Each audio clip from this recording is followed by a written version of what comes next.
Mientras la luz del amanecer se filtraba tímidamente entre los ventanales de la promesa, el día parecía nacer con ese tono incierto que solo aparece cuando una verdad está a punto de quebrarse o cuando el destino, silencioso, afila sus aristas.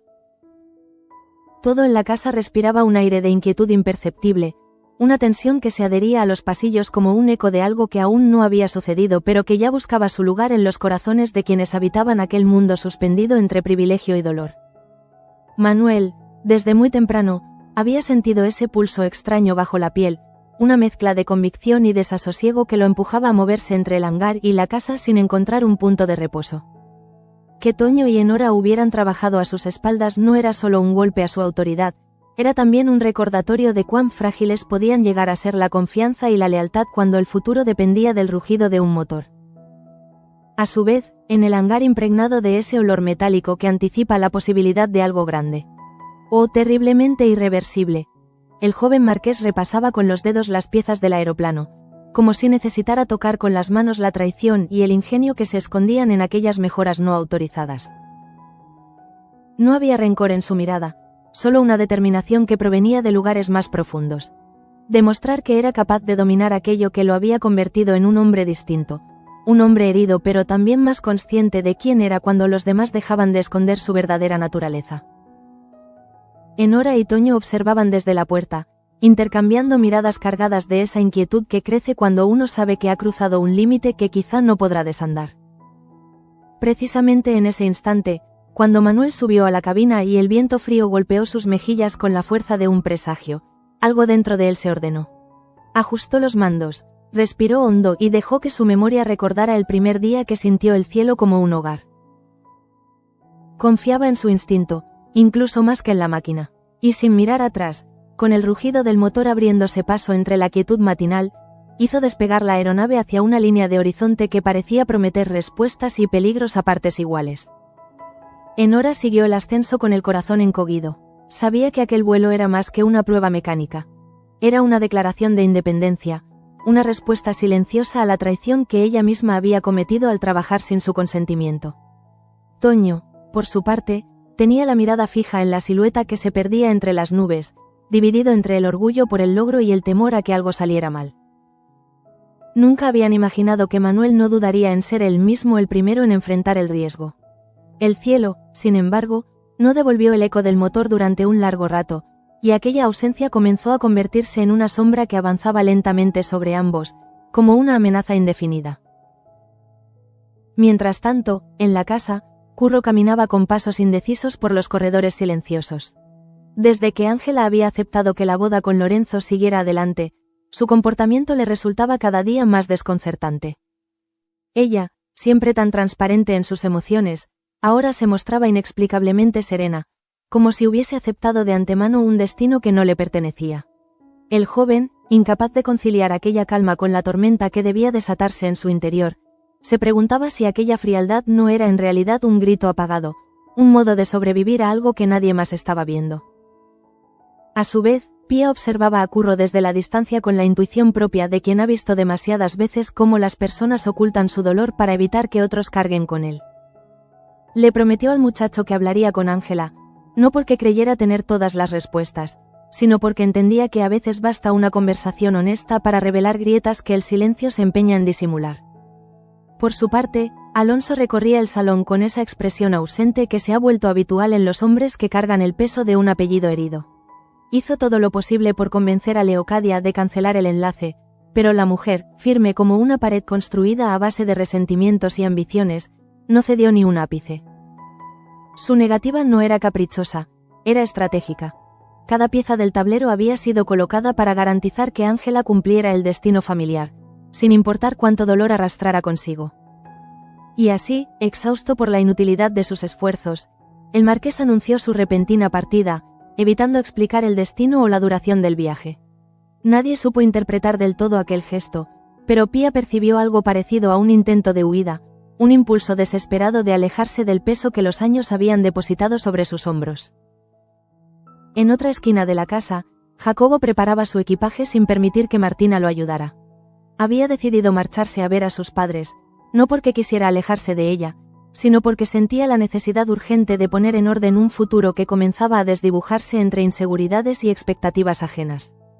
Él mismo temía no ser capaz de ofrecerle la estabilidad que ella merecía, y por eso prefería tomar distancia antes de arrastrarla a un vacío que no estaba seguro de poder llenar.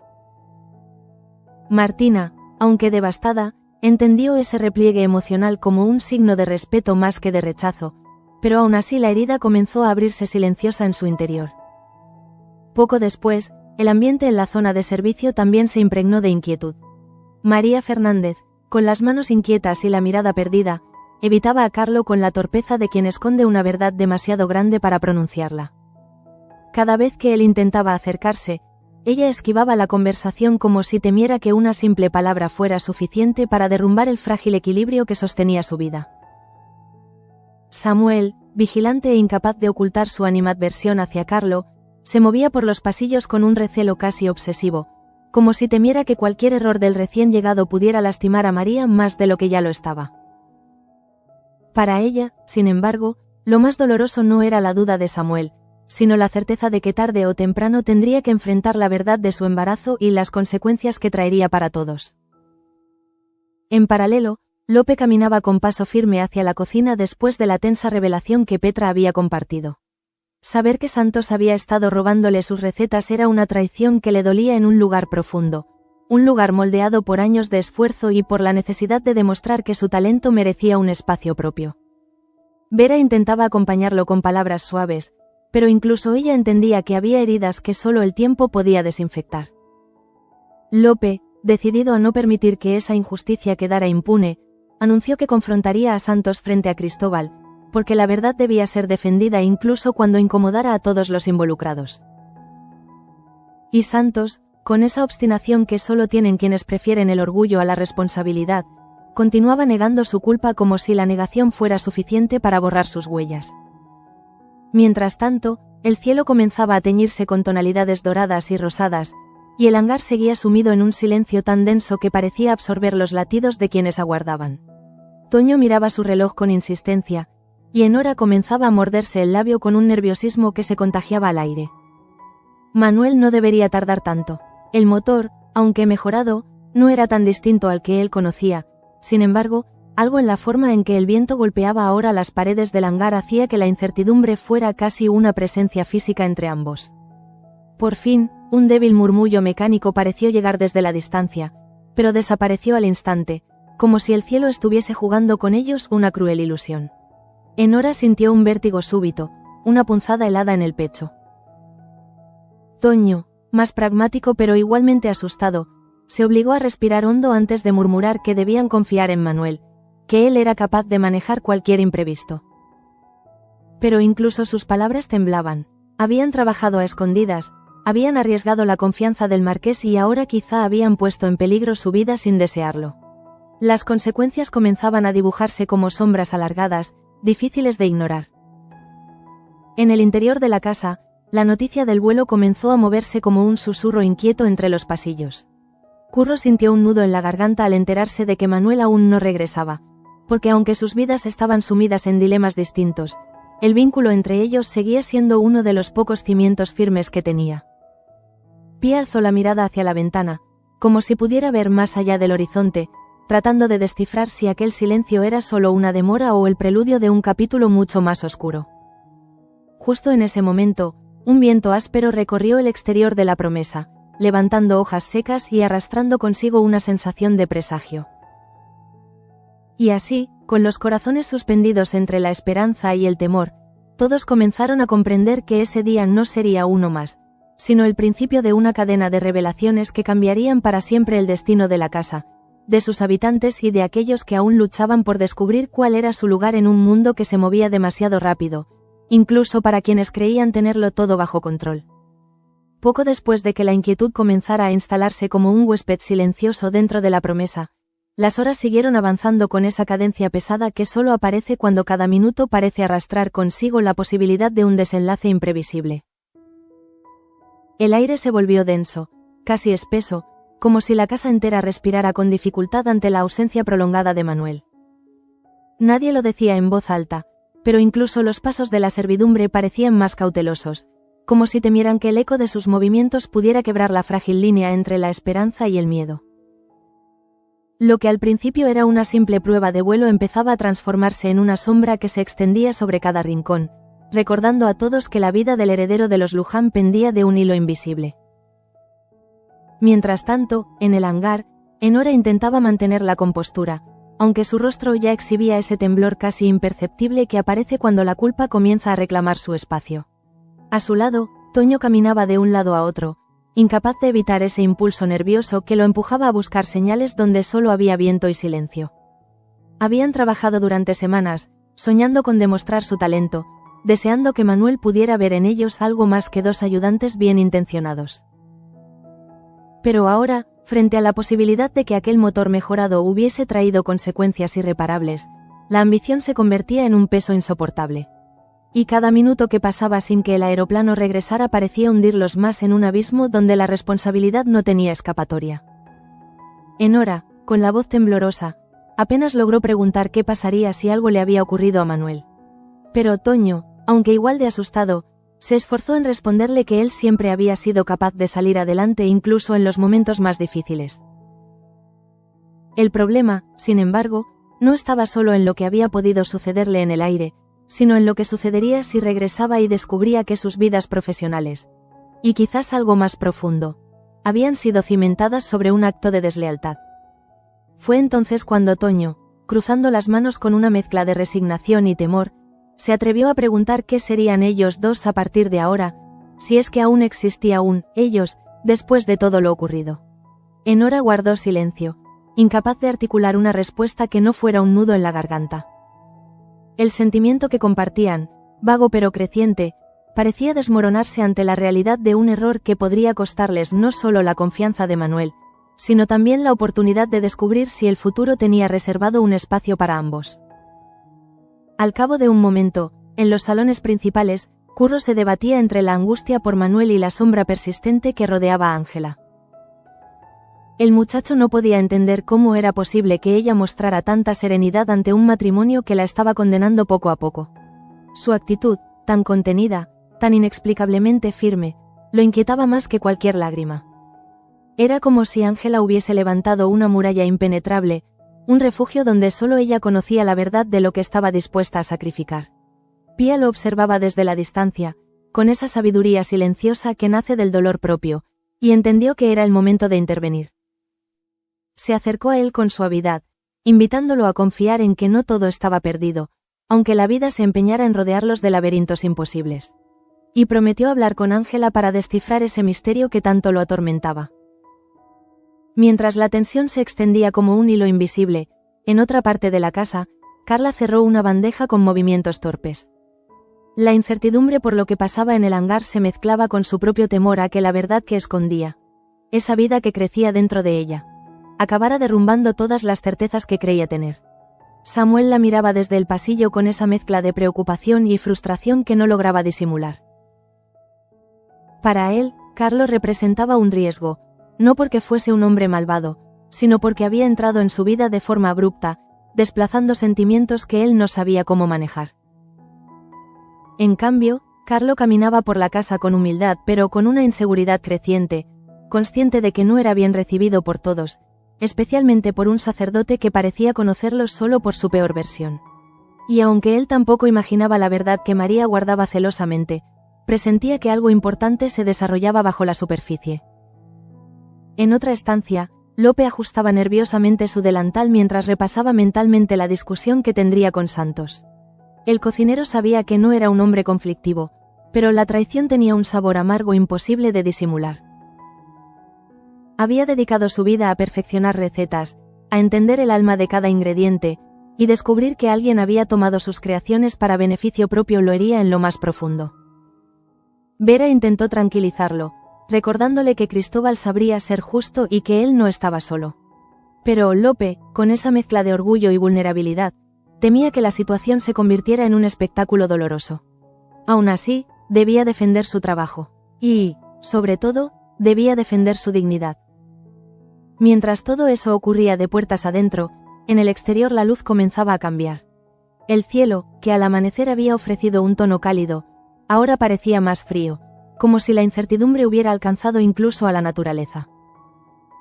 Los árboles inclinaban sus ramas con una inquietud casi humana, y el viento empezaba a soplar con esa insistencia que anuncia que algo está a punto de romperse.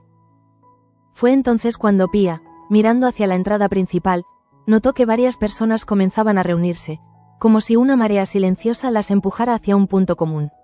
Algo había cambiado, aunque nadie sabía exactamente qué. De repente, una figura apareció a lo lejos, avanzando con paso apresurado desde el sendero que llevaba al hangar. Era un mozo de cuadra, jadeando, con la ropa ligeramente desordenada. Cuando llegó frente a Pía, apenas logró pronunciar unas palabras entrecortadas. Habían visto el aeroplano, pero no en el cielo, sino descendiendo hacia la arboleda, demasiado bajo, demasiado rápido. La respiración de la mujer se congeló. El mundo pareció detenerse por un instante, y una sensación fría le recorrió la espalda. Sin perder tiempo, envió a varios criados en distintas direcciones para confirmar la información, aunque en su corazón ya sabía que algo no estaba bien. A su vez, Curro escuchó parte de la conversación y sintió como un vacío helado se abría en su pecho. Manuel no solo era su hermano, era una figura que había iluminado los rincones más oscuros de su vida. Pensar que corría peligro le hacía revivir la misma sensación de desamparo que había experimentado tantas veces antes. Quiso correr hacia el bosque, pero Pía lo detuvo con una firmeza que él no esperaba. No podían adentrarse sin dirección. Todo debía hacerse con orden, aunque la angustia los estuviera consumiendo. Enora y Toño, que ya se encontraban cerca tras recibir la noticia, llegaron con los rostros desencajados. La idea de que su trabajo, su secreto, hubiese contribuido a aquel incidente los hacía sentir una mezcla devastadora de culpa y terror. Toño preguntaba una y otra vez si alguien había visto caer el aeroplano, si había señales de humo, si había escuchado el motor apagarse. Enora, en cambio, guardaba silencio, abrumada por la posibilidad de que Manuel hubiera confiado demasiado en ellos. Mientras las búsquedas se organizaban, el rumor llegó a oídos de Alonso, que estaba a punto de partir. La noticia lo golpeó con una fuerza indescriptible. En lugar de marcharse, se detuvo en seco, incapaz de procesar que su hijo pudiera estar en peligro. Ese instante fue como un espejo que le devolvió todas las veces que había fallado en proteger lo que más quería. Y, aunque no dijo palabra alguna, su rostro lo expresó todo. No se iría hasta saber qué había sucedido. En medio de esa tensión creciente, Martina se cruzó con Jacobo mientras él guardaba los últimos objetos en su bolsa de viaje. Ella sintió un presentimiento extraño al mirarlo. Había algo en aquel día que parecía estar rompiendo cada vínculo, cada plan. Él también lo percibió, pero no quiso detenerse. Ambos sabían que su separación temporal era una decisión dolorosa pero necesaria. Sin embargo, mientras Martina se alejaba, no pudo evitar pensar que quizá, en un lugar remoto del bosque, el destino ya estaba decidiendo quién continuaría adelante y quién no. La búsqueda de Manuel no tardó en convertirse en el eje alrededor del cual giraron todas las emociones de la casa. Servidumbre, familiares y trabajadores caminaron entre los árboles, llamando su nombre, guiados por la esperanza de que todo fuera solo una falsa alarma. Pero el bosque, silencioso y profundo, parecía tragarse las voces sin devolver respuesta. Era como si el lugar estuviera guardando un secreto demasiado grande para revelarlo de inmediato. Pasado un tiempo, cuando la luz del día comenzaba a inclinarse hacia un tono más suave, una bandada de pájaros alzó el vuelo de manera repentina cerca de la zona norte del bosque. Los criados se apresuraron hacia allí, con Pía a la cabeza. Sus pasos eran rápidos, pero su respiración ya estaba marcada por la ansiedad. Con cada metro que avanzaban, se hacía más evidente que algo los esperaba entre los árboles. Un fragmento de tela colgando de una rama, una huella fresca en el barro, un leve olor a gasolina que parecía flotar en el aire como el lamento de una verdad que se niega a ocultarse. Al fin, entre las sombras del follaje, distinguieron algo que hizo que todos se detuvieran al unísono. No era el aeroplano en llamas, no era un cuerpo inmóvil.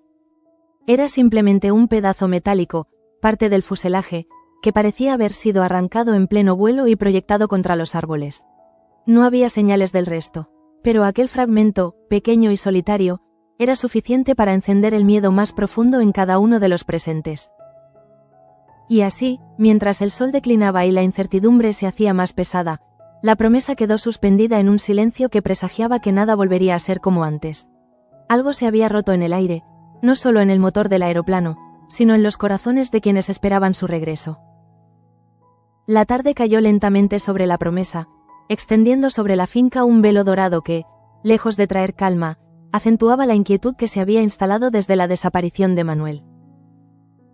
Cada rayo que atravesaba los ventanales parecía iluminar una parte distinta de la preocupación que recorría la casa, como si la luz misma se empeñara en revelar el miedo que todos intentaban disimular. Incluso los rincones más silenciosos se habían vuelto escenarios de tensiones sutiles, donde las emociones contenidas temblaban como hojas a merced del viento. Lo que comenzó como un vuelo de prueba ahora se convertía poco a poco en un símbolo de fragilidad, un recordatorio de que incluso los hombres destinados a grandes cosas podían desvanecerse sin previo aviso en un cielo que, hasta ahora, había sido refugio para Manuel. En el hangar, Enora contemplaba el fragmento del fuselaje con los ojos abiertos de par en par, como si no pudiera comprender cómo algo que ella misma había tocado, estudiado y perfeccionado pudiera acabar convertido en una pieza desgajada, abandonada en el bosque. La joven sentía que todo su esfuerzo, todo su conocimiento, se había reducido a eso. Un pedazo metálico que no podía explicar la desaparición del marqués, pero que tenía la capacidad de destruir su carrera. Y quizá algo más profundo. La confianza que Manuel había depositado en ella. Sus dedos temblaban ligeramente cuando intentó tocar el borde de la pieza rota, como si necesitara asegurarse de que aquello era real, de que no se trataba de una ilusión alimentada por la culpa. Toño, a su lado, no dejaba de observarla. Había descubierto en los ojos de Enora un cansancio que iba más allá del miedo, una melancolía que solo aparece cuando una persona comprende que puede haber cruzado un punto sin retorno. Él mismo se sentía desorientado, atrapado entre la necesidad de consolarla y la desesperación por no saber siquiera si Manuel seguía con vida. Para Toño, Manuel no era solo un superior. Representaba la oportunidad de demostrar que no era un simple mecánico, que podía convertirse en alguien digno de confianza. Y ahora, ese sueño tambaleaba al ritmo del viento que azotaba las puertas del hangar. En otra parte de la finca, Curro caminaba de un lado a otro de la explanada, con los hombros tensos y las manos apretadas en puños. Desde la confirmación de que el aeroplano había descendido demasiado bajo, no había logrado mantener la calma. Para él, el silencio del bosque era peor que cualquier grito, porque contenía en su interior la posibilidad de una tragedia. Cada paso que daba resonaba en su pecho con ese peso que solo puede experimentarse cuando el miedo convive con la necesidad de mostrarse fuerte ante los demás. Pero Curro no estaba hecho para la indiferencia, ni para la paciencia pasiva. Él sentía, con una intensidad casi dolorosa, que debía seguir buscando, aunque Pía insistiera en que ya se había mandado a la gente adecuada. Pía, por su parte, había asumido el liderazgo con naturalidad, movida por un instinto de protección que no distinguía rangos ni apellidos. Sabía que la incertidumbre podía paralizar a las personas, y por eso se obligaba a dar órdenes con voz firme. Sin embargo, cuando nadie la observaba, ajustaba el delantal con manos temblorosas, como si ese simple gesto pudiera darle el valor que empezaba a perder. No se permitía derrumbarse, porque sabía que, si ella caía, muchos otros caerían con ella. Pero por dentro, temía que si algo malo le había ocurrido a Manuel, el corazón de la Promesa, ya debilitado por tantas heridas, no resistiría otro golpe. Mientras tanto, en una sala apartada, Leocadia analizaba cada movimiento a su alrededor con esa mezcla de frialdad y cálculo que la caracterizaba. Aunque parecía preocupada como el resto, había en su gesto algo impenetrable. Su mente, siempre activa, parecía dividir su atención entre la desaparición de Manuel y la inminente boda de su hija. Para ella, ambos sucesos estaban conectados por una línea invisible. Cualquier desequilibrio en la casa podía alterar los planes que había trazado con tanta meticulosidad. Pero lo que no podía comprender, o aceptar, era que su hija permaneciera tan serena ante un destino que no había elegido. Aquella calma en Ángela la desconcertaba más que cualquier otra cosa, y quizá también la enfurecía. Por su parte, Ángela se encontraba sentada junto a la ventana de su habitación, observando el cielo con una serenidad que no coincidía con el caos que dominaba la finca. No era indiferencia lo que se reflejaba en su rostro, sino una especie de resignación tranquila, como si hubiese aceptado desde hacía tiempo que su vida estaba en manos de decisiones ajenas. Sin embargo, cuando escuchó los pasos de Pía acercándose a la puerta, bajó la mirada, consciente de que tarde o temprano alguien intentaría comprender lo que ella mantenía oculto bajo 1000 capas de silencio. Pia entró sin anunciarse, con esa dulzura firme que la definía. Se sentó a su lado y, tras unos segundos de silencio, le preguntó qué estaba pasando realmente. Ángela no respondió de inmediato. Su voz tardó en surgir, apagada, como si proviniera de un lugar demasiado profundo para ser compartido con facilidad. Aunque no llegó a revelar su secreto, dejó entrever un miedo que no tenía nada que ver con Lorenzo, ni con la boda, sino con algo que la asfixiaba en su interior. Pia comprendió, entonces, que la serenidad de Ángela no era calma, sino supervivencia.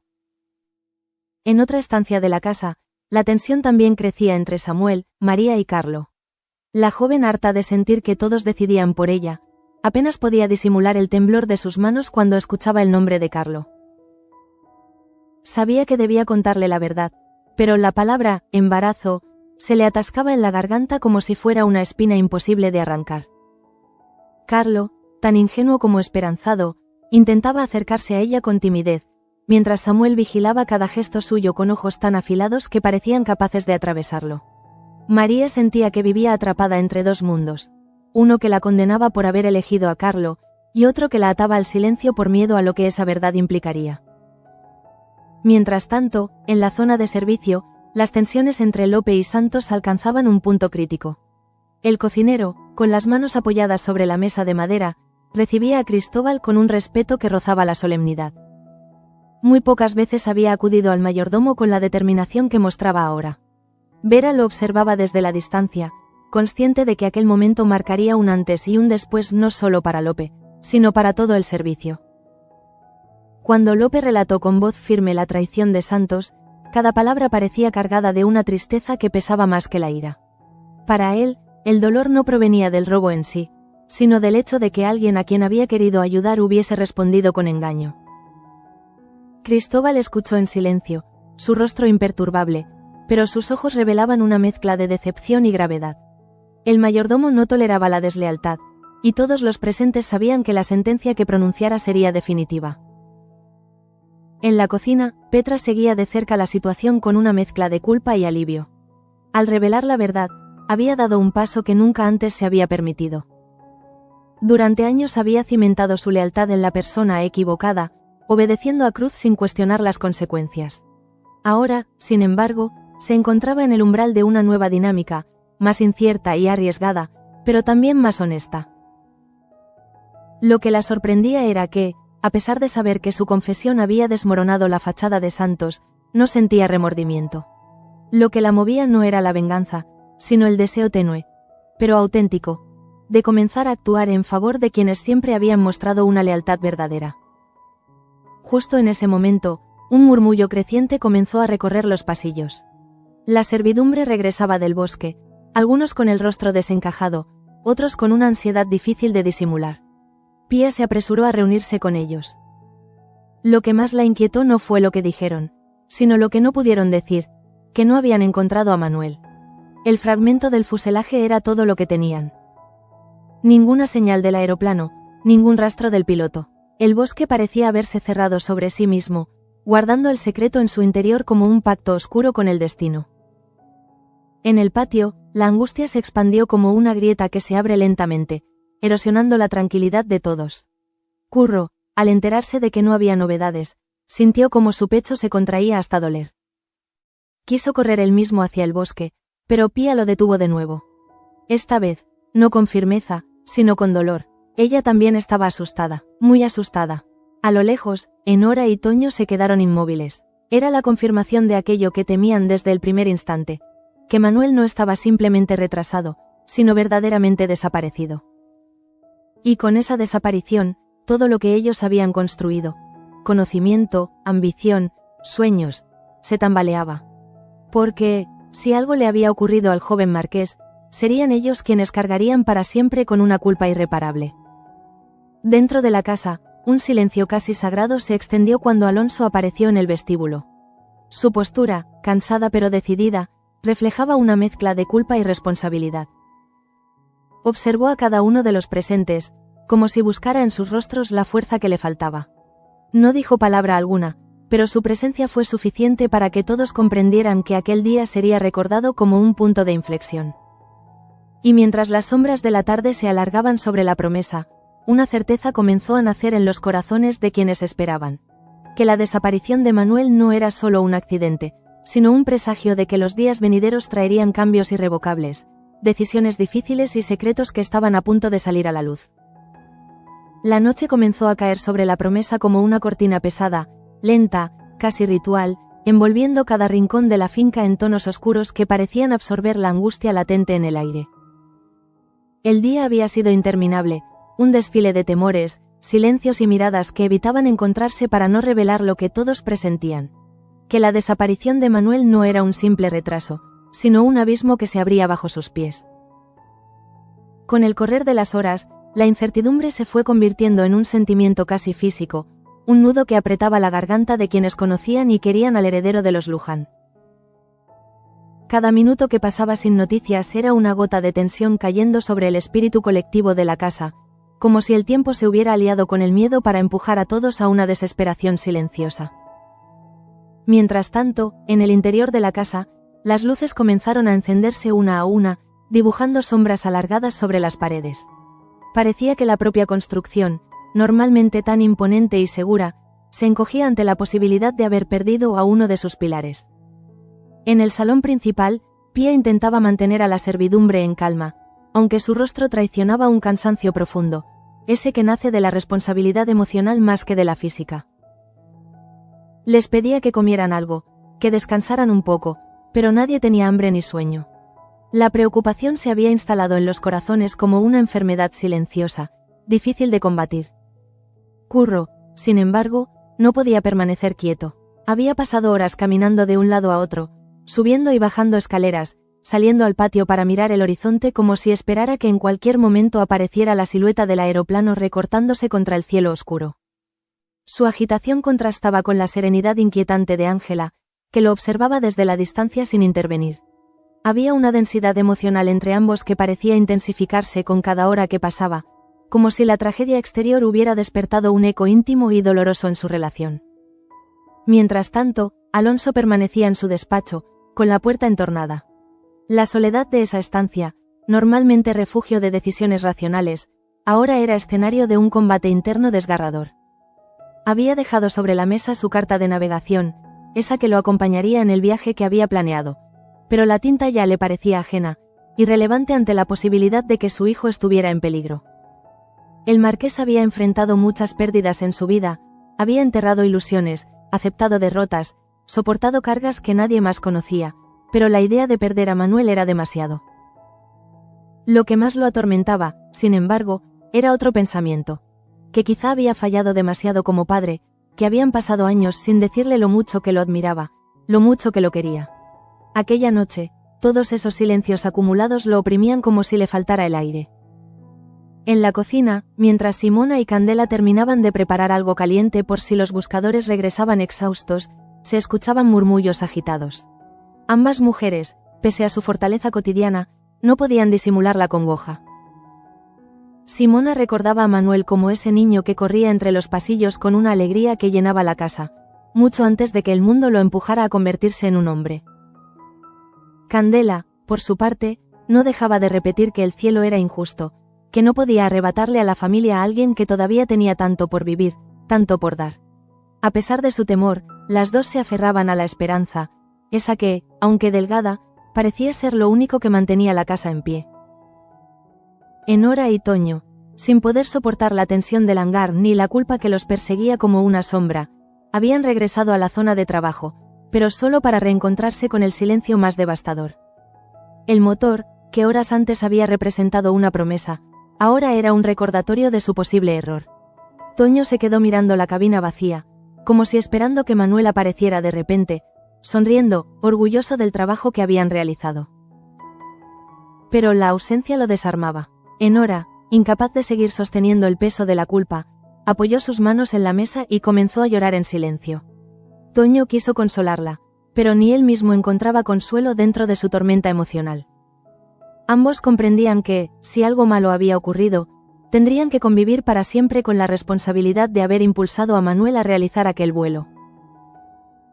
Mientras tanto, en otra ala de la casa, María Fernández paseaba por su habitación como un animal atrapado. Su embarazo, que ya era un secreto demasiado grande para su interior frágil, ahora se mezclaba con la angustia por Manuel. Ella, que lo había visto crecer como un muchacho valeroso y lleno de nobleza, no podía imaginar un desenlace trágico. Pero la culpa la atravesaba también desde otro ángulo.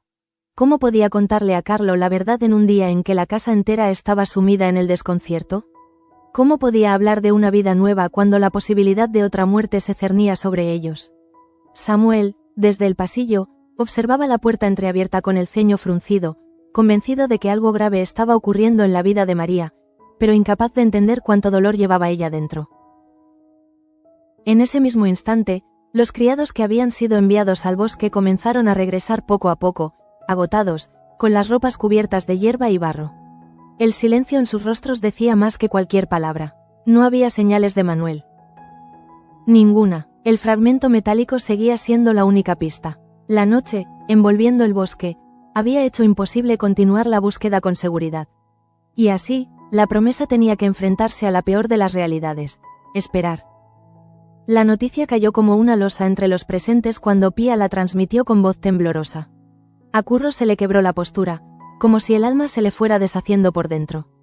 Para él, Manuel era más que un pariente. Era su espejo en un mundo donde siempre había sido tratado como una sombra. La idea de perderlo lo hacía sentir como si alguien estuviera arrancándole la única certeza que tenía. Quiso hablar, quiso gritar, pero ninguna palabra emergió. Solo cerró los ojos y apretó los dientes, intentando contener la emoción que lo partía en dos.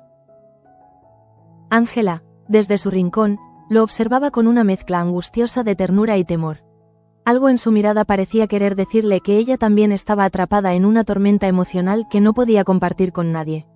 Pero las palabras no salieron, y quizá esa distancia emocional, tan inesperada, fue lo que más lo hirió a él. Mientras tanto, en el despacho, Alonso tomó finalmente una decisión. Salió de la estancia y se dirigió al vestíbulo, donde aún se reunían los criados. Su rostro, aunque descompuesto por la preocupación, mantenía esa rigidez solemne que solo un hombre acostumbrado a liderar en los peores momentos podía sostener. Anunció que al amanecer se reanudaría la búsqueda, que pediría ayuda externa si era necesario, que Manuel sería encontrado. Nadie se atrevió a contradecirlo, pero tampoco nadie pudo ocultar la desesperación que seguía creciendo en sus corazones. En otro punto de la casa, donde las sombras se alargaban como presagios, Martina se encontraba sola, sentada en la escalinata que daba al jardín. Pensaba en Jacobo, en su partida, en el miedo que el futuro le provocaba.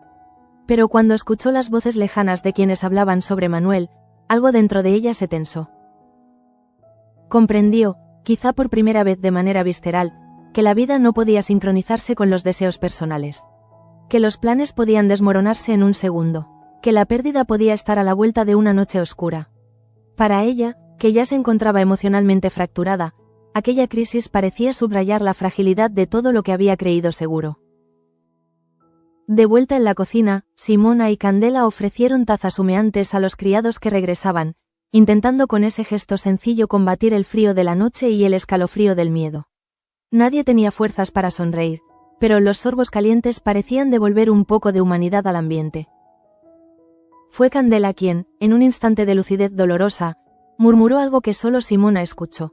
Una casa sin Manuel es como una lámpara sin aceite. Se apagará poco a poco. Y Simona, con los ojos humedecidos, asintió sin replicar. A lo lejos, en el hangar, las luces siguieron encendidas pese a la hora. Enora y Toño no podían marcharse. No podían abandonar el lugar donde habían visto a Manuel despegar. Era como si el hangar se hubiera convertido en un santuario silencioso donde guardar la espera. Afuera, el viento soplaba con fuerza creciente, como si quisiera borrar las huellas del día y arrastrar consigo el eco de las esperanzas rotas. Ambos jóvenes permanecieron allí, juntos pero envueltos en soledades distintas, enfrentando el peso de la noche como quien enfrenta un juicio interno. Finalmente, cuando el reloj marcó una hora indecisa, esa en la que la noche parece infinita y el amanecer todavía es solo una promesa, la promesa cayó en un silencio que no era descanso, sino una vigilia colectiva. Nadie dormía, nadie podía hacerlo. La incertidumbre se convirtió en una presencia viva, respirando al ritmo de cada corazón. Y así, mientras la oscuridad dominaba el cielo y la finca entera aguardaba en un estado de espera insoportable, el nombre de Manuel resonaba en la mente de cada uno de los habitantes como un eco persistente, como un ruego, como una plegaria. ¿Qué había ocurrido realmente en aquel vuelo? Nadie podía saberlo aún. Pero todos comprendían que, cuando la verdad emergiera, cambiaría para siempre el equilibrio de la casa, sus relaciones, sus destinos. La noche avanzó, implacable, y la promesa, fiel a su nombre, parecía contener en su silencio una advertencia. Que el amanecer traería respuestas, sí, pero también nuevas sombras. El amanecer llegó a la promesa sin traer consigo la calma que suele acompañar a la primera luz del día. La claridad se extendió lentamente por los campos, arrastrando las últimas sombras de la noche, pero no logró disipar el peso que se había instalado en los corazones de todos. Parecía que el sol, habitualmente generoso, había perdido esa capacidad de despertar esperanza. Su luz, aunque cálida, caía sobre la finca con un matiz áspero, casi indiferente, como si incluso el cielo se hubiera cansado de prometer certezas que no podía cumplir. Alonso fue el primero en abandonar sus habitaciones. No había dormido, no podía hacerlo. Cada vez que cerraba los ojos veía a Manuel a bordo del aeroplano, alejándose hacia un horizonte incierto que ahora se había convertido en su prisión. Sus manos, normalmente firmes, temblaban ligeramente mientras ajustaba los puños de la camisa. No podía permitirse que nadie notara su fragilidad. La casa necesitaba liderazgo, necesitaba la apariencia de una columna estable, incluso si por dentro él se estaba desmoronando. Caminó por los pasillos en silencio, como un fantasma arrastrando el peso de demasiados secretos. En el comedor, Pía ya estaba organizando a la servidumbre. Algunos habían logrado dormir 1 o 2 horas, otros simplemente se habían recostado en los pasillos, incapaces de conciliar sueño. Nadie tenía fuerzas para hablar demasiado. Las voces eran susurros, como si temieran que un sonido demasiado fuerte pudiera quebrar el delicado hilo que les quedaba de esperanza. Pía, sin embargo, mantenía el temple, porque sabía que en momentos así las emociones debían sostenerse con disciplina. Les dijo que desayunaran algo antes de retomar las labores y que se prepararan para apoyar en lo que fuera necesario durante la búsqueda. Mientras tanto, Curro fue directamente hacia el patio, donde aún se encontraban algunos criados preparando caballos y herramientas. Su rostro, que normalmente mostraba una dulzura casi melancólica, estaba ahora endurecido por la angustia. Nadie necesitaba preguntarle qué sentía. La respuesta estaba en sus ojos, esos mismos ojos que se habían llenado tantas veces de dolor reprimido. Él, quizá más que nadie, conocía el peso de perder algo importante. Y la idea de perder a Manuel lo destrozaba en silencio. Ya no intentaba esconder sus emociones, caminaba con un propósito que era en realidad un impulso desesperado de encontrarlo, aunque tuviera que cruzar los bosques una y otra vez hasta que las piernas no pudieran sostenerlo. Ángela observó a Curro desde una ventana. Había algo en su figura que la conmovía profundamente. Él no era un hombre construido para la resignación. Tenía una fuerza interna que ella siempre había admirado, una especie de pureza emocional que lo hacía distinto a los demás. Aún así, no salió a hablar con él. Su propio conflicto interno la mantenía en una distancia dolorosa. La proximidad emocional que habían compartido parecía haberse congelado en los días previos a la boda, y ella no sabía cómo romper el hielo sin romperse a sí misma. Pero mientras lo observaba, sintió un nudo en la garganta que la obligó a apoyar una mano en el alféizar. Quizá aún no podía decirle nada, pero su corazón lo seguía, incluso en la oscuridad. Dentro del hangar, Enora y Toño permanecían en un estado casi paralizado.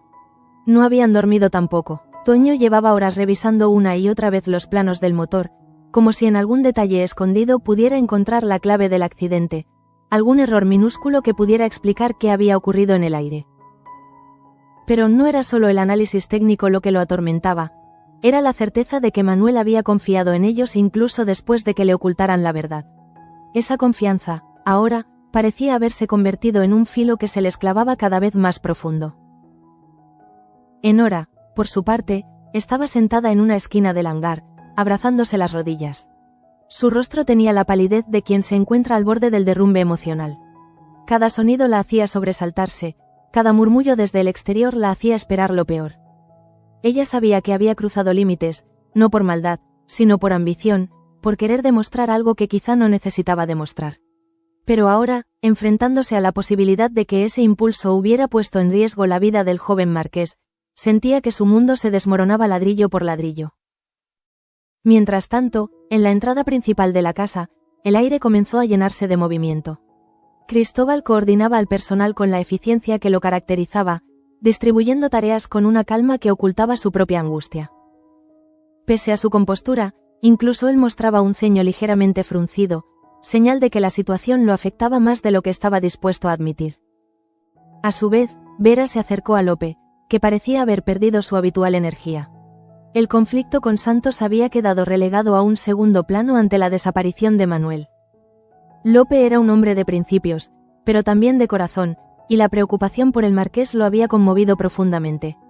Vera tomó su mano, apretándola con suavidad. No se dijeron nada, porque no había palabras suficientes para describir ese miedo silencioso que recorría la casa. En ese preciso instante, los criados comenzaron a montar caballos y preparar linternas. El cielo había comenzado a aclararse, pero el bosque seguía siendo un territorio incierto.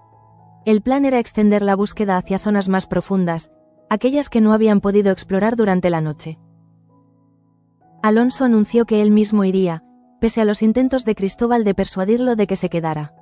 Pero el marqués no iba a permitir que otros arriesgaran su integridad mientras él permanecía en la seguridad de la casa. La responsabilidad que sentía hacia Manuel era demasiado grande para delegarla. Mientras los grupos de búsqueda partían hacia distintas direcciones, una soledad extraña se adueñó del patio. Ángela salió finalmente de la casa y se acercó a Curro, que estaba ajustando la silla de un caballo. Durante unos segundos, ninguno habló. Ella extendió una mano hacia él, un gesto tímido, casi imperceptible, pero lleno de significado. Curro la miró con una mezcla de sorpresa y alivio. No necesitaba que ella dijera nada. Aquel gesto era suficiente para recordarle que, pese a todo, seguían conectados de algún modo. Pero antes de que pudiera hablarle, uno de los criados anunció que era hora de partir, y Curro solo tuvo tiempo de apretar la mano de Ángela antes de subir al caballo. Mientras las horas avanzaban y los buscadores se perdían entre los árboles, la finca quedaba envuelta en un silencio expectante.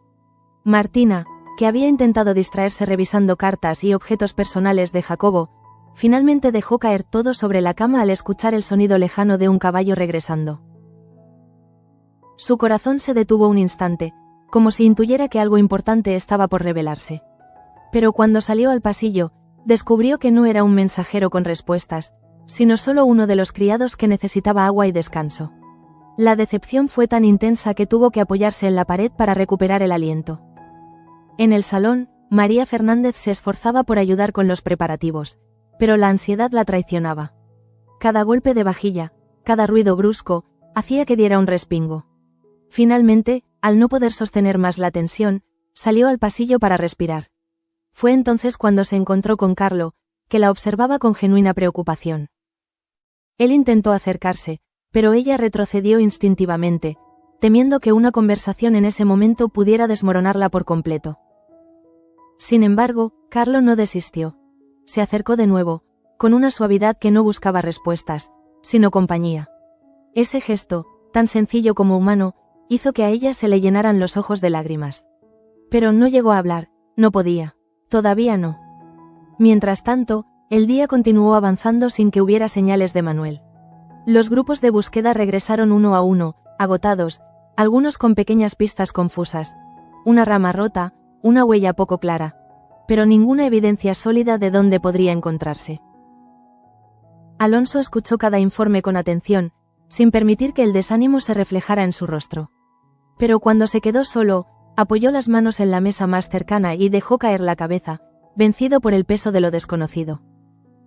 Y así, cuando el sol comenzaba a inclinarse hacia el horizonte, la promesa entendió que aquel día, que había amanecido con la promesa de respuestas, se marchaba dejando preguntas aún más grandes. Manuel seguía desaparecido. El bosque guardaba silencio, y cada alma en la finca sentía que un hilo invisible se tensaba sobre ellos, anunciando que los días que venían traerían no solo revelaciones, sino también consecuencias capaces de quebrar todo lo que creían seguro. La casa, aunque llena de vida, parecía deshabitada. Las habitaciones respiraban temor, los pasillos guardaban lágrimas que no se derramaban, y los rostros mostraban una mezcla de cansancio, dolor y esperanza. Era como si la promesa contuviera en su interior el rumor de una tormenta que aún no había estallado. Una tormenta que cambiaría vidas, relaciones y destinos para siempre. Porque la desaparición de Manuel no era solo un accidente, era un punto de inflexión. Era el inicio de algo que aún no podía verse, pero que todos, en lo más profundo, comenzaban a presentir.